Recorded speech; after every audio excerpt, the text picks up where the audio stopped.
Hey everybody, welcome to part 2 in a series of videos for Carrotia, a cooperative family tile laying game for 1 to 6 players. It says ages 8 and up, but it'll probably be very easily played for kids 5 and up, very easily, because this is a family-friendly game where the players are trying to lead a rabbit through a maze that they're going to build in various quests. See, the way this game is going to be played is players are going to be playing out these quests. You're going to start with the very first quest, well, the players are going to be building up this maze, and they have to make a 3x3 maze, and the eventual objective is they're trying to collect these carrots by going through all 3 of these quests. Here's the trick though, depending on how well or how bad they build the maze, there's also going to be birds competing with them, trying to get the same carrots or even attacking the rabbit directly and making them move back to the center of the maze. Because you only have a certain amount of moves to get through this maze, every one of these quests, and again your eventual objective is to try to collect all these carrots. Now to beat the game you need to have 20 carrots at the end of the third quest if you're playing 1 to 3 players, and if you're playing 4 to 6 players you need to have 25 carrots at the end of the game. Manage to get all those carrots, you're going to win. If not, you're going to lose, and you failed the quest to collect all the carrots.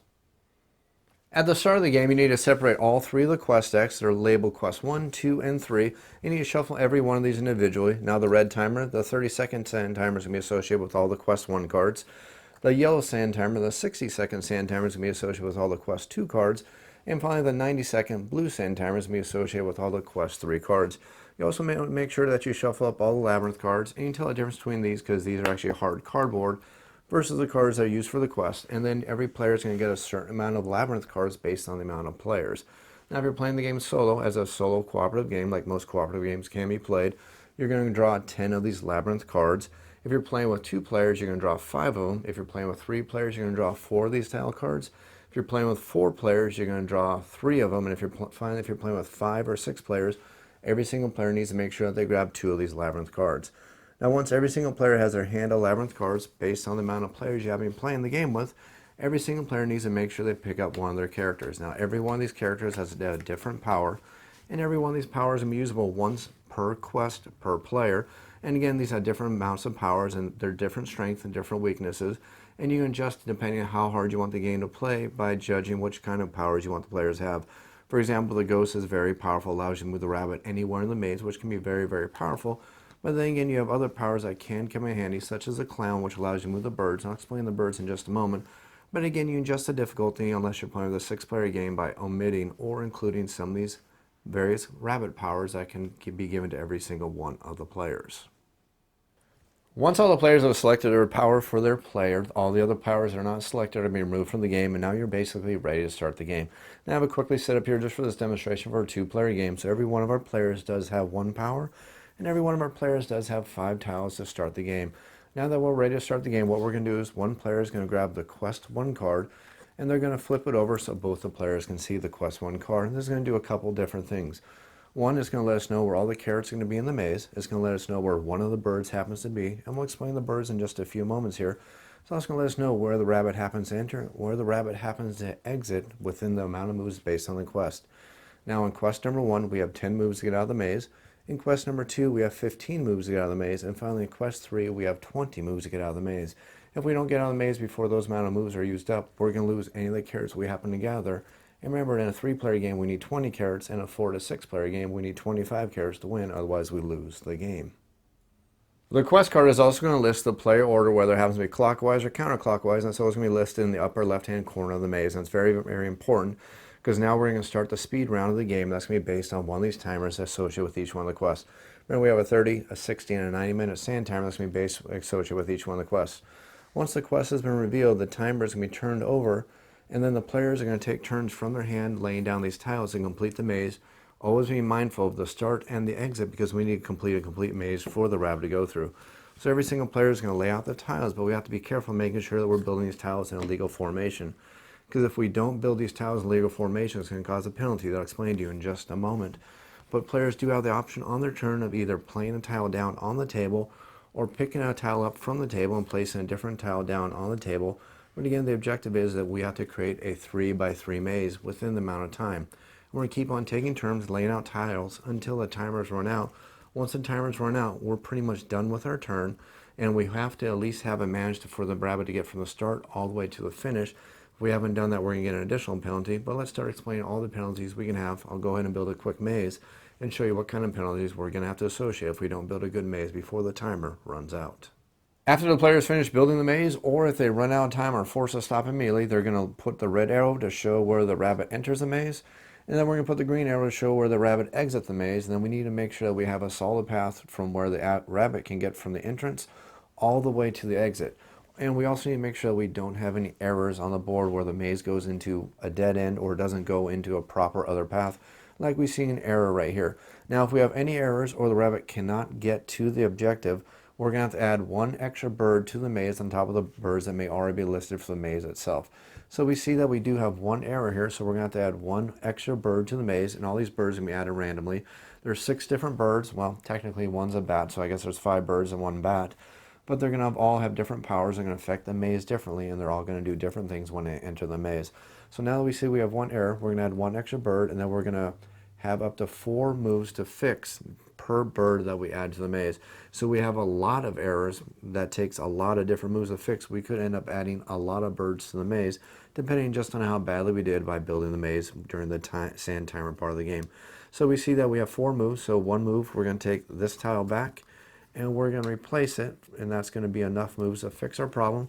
We can get the rabbit all the way from the entrance to the exit with no problems, and we've done it with less than 4 moves, and all the different junctions lead off into solid tiles or different locations following the road, so we have perfectly legal movement. The next thing we need to do is we need to just put the carrots on the maze where the quest card lists,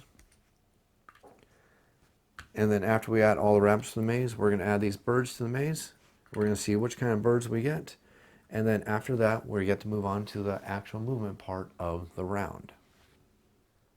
Now the movement phase starts with the player after the person laid the last tile down on the maze, and they're simply going to place the rabbit at the start of the maze. But before they do anything, they need to grab dice for every one of the birds that have entered the maze. So we need the blue die for the hawk, and we're going to see that we need the black die for the ravens. Now these dice are going to tell us exactly how the birds, or the bat if we happen to get the bat, are going to move in the maze, and they're going to move before the player moves, before every single player moves. And remember, we only have a certain amount of moves before we can get to the maze, before we lose all the carrots on this maze. There's also one other trick. The rabbit can never backtrack at all unless you have a special power that allows you to do that. And there is a special power that one of the players can get that allows you to backtrack in the maze. But other than that, it's a one direction only, unless one of the birds uses one of their special powers, such as the hawk, which can carry the rabbit all the way back to the entrance. So that can sometimes help you, but generally it's going to hinder you only.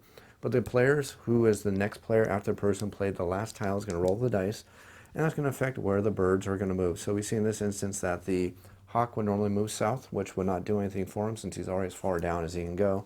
And the ravens are going to move down, and they're going to activate their special power, whatever that special power happens to be. Now I'll go over the special powers at the end of this video. Don't want to do that yet, but I just want to let you know that they will activate their special power.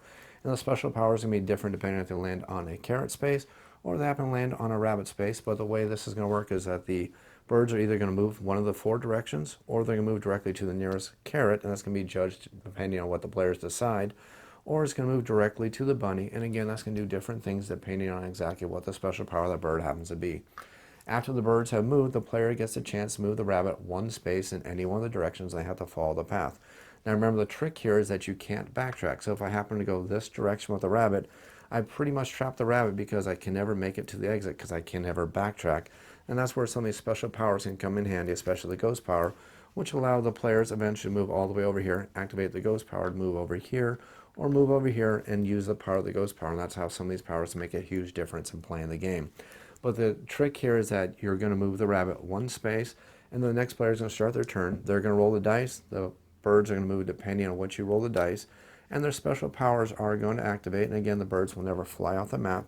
And then the player is going to take their move, and again, we're going to keep doing that until we've used up all of our moves based on the quest, remember 10, 15, or 20, or we happen to make it to the exit and we decide to exit the map. Now when we're on the exit tile, we don't have to exit the map if we don't want to. That's very important. There happens to be extra carrots left on the board that we want to pick up. So that's a very important thing to remember. But again, you have a certain amount of moves, and remember, you can never backtrack on any one of these mazes. After the players have finished the maze, whether they're successful or not, they're either going to gain all the carrots they gained by making it to the exit, or if they didn't successfully make it to the exit, all the carrots they gained on their journey are going to be removed from the game, and they're not going to gain them. Remember, you have to make it through the exit with those carrots within a certain amount of time. After the players have finished that quest round, they're going to remove all the tokens from the board, whether they kept the carrots or not, depending on how well they did.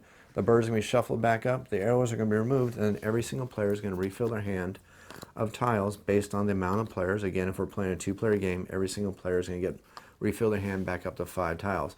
Now here's the trick and the extra challenge for the game. We're going to start the second quest, and we're going to notice it's going to be a 4x4 grid, but we're not going to wipe out the tiles that are out there already, which is going to start adding to the difficulty of the game. And you're going to see the game is going to get much more difficult as we go through these quests, because we're never going to wipe out the tiles that have already been placed. Players are going to continue to build the maze round after round, trying to follow whatever requirements they have for the maze, remembering that they have to build it by the pattern, whether it's a 4x4 or a 5x4. And again, they have to make legal movements, and if they don't make legal movements, they're going to have to add extra birds to every single maze. And we're going to see that the level 2 maze has 2 birds, level 3 maze has 3 birds, and as you see, as the mistakes are accruing and piling up, you're going to start adding lots of birds to the maze, adding to the difficulty of the game. Now that we mentioned the birds a couple times, let's go over every single one of their powers. Going over the bird powers really quick, just in order. The owl, if he happens to land on a carrot, if it happens to be a 3 carrot, he's going to immediately turn it into a single carrot. And if he happens to land on our rabbit hero, what he's going to do is actually reactivate your player's power, which can actually be very helpful for a player, because if you use your power already and he lands on you, you can just refresh it and use it again that turn.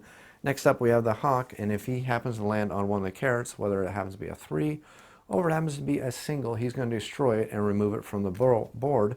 But if he happens to land on our rabbit, he's going to pick the rabbit up and carry the rabbit all the way back up to the entrance tile, and he's going to follow him to the entrance tile along with the rabbit. Next up, we have the crow, and the crows are going to be pretty darn helpful. What they're going to do is they're going to pick up a carrot token, whether it happens to be a single or a 3, and they're going to carry it with them as they happen to move. If they happen to land on the same tile as the rabbit, though, they're going to give all their carrots to the rabbit, making them very helpful birds. Next up, we have the seagulls, which basically have the same power of the crow. They're going to pick up any carrots they happen to land on. If they land on the same space as the rabbit, they're going to give the carrots over to the rabbit. Next up, we have the bat. If he lands on any space with a carrot, whether it happens to be a single or a triple, he's going to turn that carrot into another bird that's currently not in the game of the player's choice. And then finally, if he actually lands on the rabbit, he's actually going to pick up the rabbit and carry the rabbit to the exit point. Now, you're not forced to exit at that point, but you might want to at that point, depending on what powers you have left, and depending on if you're able to back up or not at that point, because you don't want to trap yourself unable to reach the exit. And then finally, we have the sparrows, and if the sparrows happen to land on a carrot, they're going to destroy any carrots they happen to land on, and if they land on one of the players, they're going to reactivate the power of that player and give them the ability to use their power all over again.